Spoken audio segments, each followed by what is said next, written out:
দল আপনার মেরুদণ্ড ভেঙেছে, যেই দল আপনার মাকে হত্যা করেছে, সেই দলেরই আপনি আজকে বৈধতা উৎপাদন করতে অফিস খুলতে আপনি সর্বাগ্রে ভূমিকা পালন করেছেন। এটা জাতির সাথে ডিরেক্ট একটা গাদ্দারি। তো যেই খিচুড়ির মধ্যে আসলে আওয়ামী লীগ থাকবো, সেই খিচুড়ি আসলে বাংলাদেশের মানুষ খাবে না, এটা আমাদের স্পষ্ট বার্তা।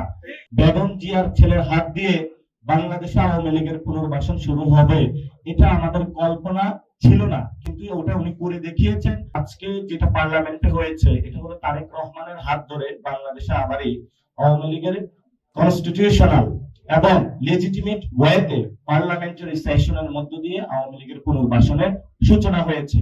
এটা শহীদ জিয়াউর রহমানের একটা ছেলের হাত দিয়ে, বেগম জিয়ার ছেলের হাত দিয়ে বাংলাদেশে আওয়ামী লীগের পুনর্বাসন শুরু হবে, এটা আমাদের কল্পনা ছিল না, কিন্তু ওটা উনি করে দেখিয়েছেন, সাহস দেখিয়েছেন।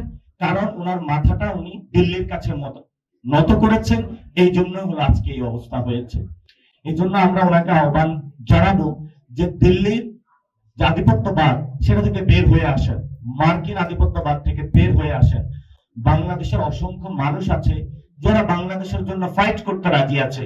আপনি যদি তাদের কাছে গিয়ে আত্মসমর্পণ করেন, তাহলে বাংলাদেশের মানুষ আপনার থেকে মুখ ফিরিয়ে নেবে। আজকে সালাউদ্দিন সাহেব বললেন যে অভ্যুত্থানের পরে চুপ্পুর কাছে যারা উপদেষ্টা ছিল তারা কেন শপথ নিয়েছিল। সেই সময় আমরা কিন্তু চাইনি, শুধু একমাত্র বিএনপির কারণে। আমি প্রত্যেকটা পলিটিক্যাল পার্টির দরজায় নক করেছিলাম। আমি মির্জা ফখরুল থেকে শুরু করে জামায়াত ইসলামী, প্রত্যেকটা ইসলামিক আন্দোলন থেকে প্রত্যেক রাজনৈতিক দলের কাছে গিয়েছিলাম এই চুপ্পুর পদত্যাগের দাবিতে। আমরা মাঠে আন্দোলনরত ছিলাম। আজকে একটা ইনফরমেশন দিব, যেই সময় বঙ্গভবনে চুপ্পুর পদত্যাগের দাবিতে আন্দোলন হচ্ছিল, সেই সময় যিনি বর্তমান আর্মি প্রধান ওয়াকার সাহেব, উনিও আমাদের কাছে সময় চেয়েছিলেন যে আমাকে একটু সময় দেয়, আমি দেশে এসে এটার একটা বিহিত ব্যবস্থা করব। তো সেই সময় আমরা ধৈর্য ধারণ করেছিলাম রাষ্ট্রের স্ট্যাবিলিটির জন্য। বিএনপিও বলেছে একটু সময় নেওয়া প্রয়োজন, পরবর্তীতে এইসব আওয়ামী লীগের যেগুলো লেসপেন্সার আছে অটোমেটিক বিদায় হয়ে যাবে। কিন্তু আজকে আমরা দেখলাম যারা আওয়ামী লীগের লেসপেন্সার আছে তাদেরকে ক্ষমতার মোহে তারা অন্ধ হয়ে তাদেরকে হলো তারা তাদের ঘাড়ে তুলে নিয়েছে।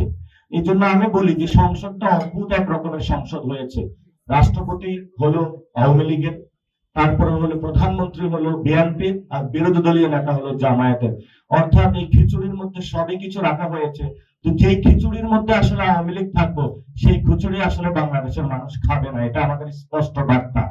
এখন ওনারা যদি এটা সংসদে সমাধান না করতে পারে, তাহলে এটা হয়তো আমাদের রাজপথে ফয়সালা করতে হবে। তখন যদি আমরা বঙ্গভবনের সামনে যাই, তখন আমাদেরকে বাবারা এটা বলবেন না যে তোমরা কেন বঙ্গভবনের সামনে আসছো।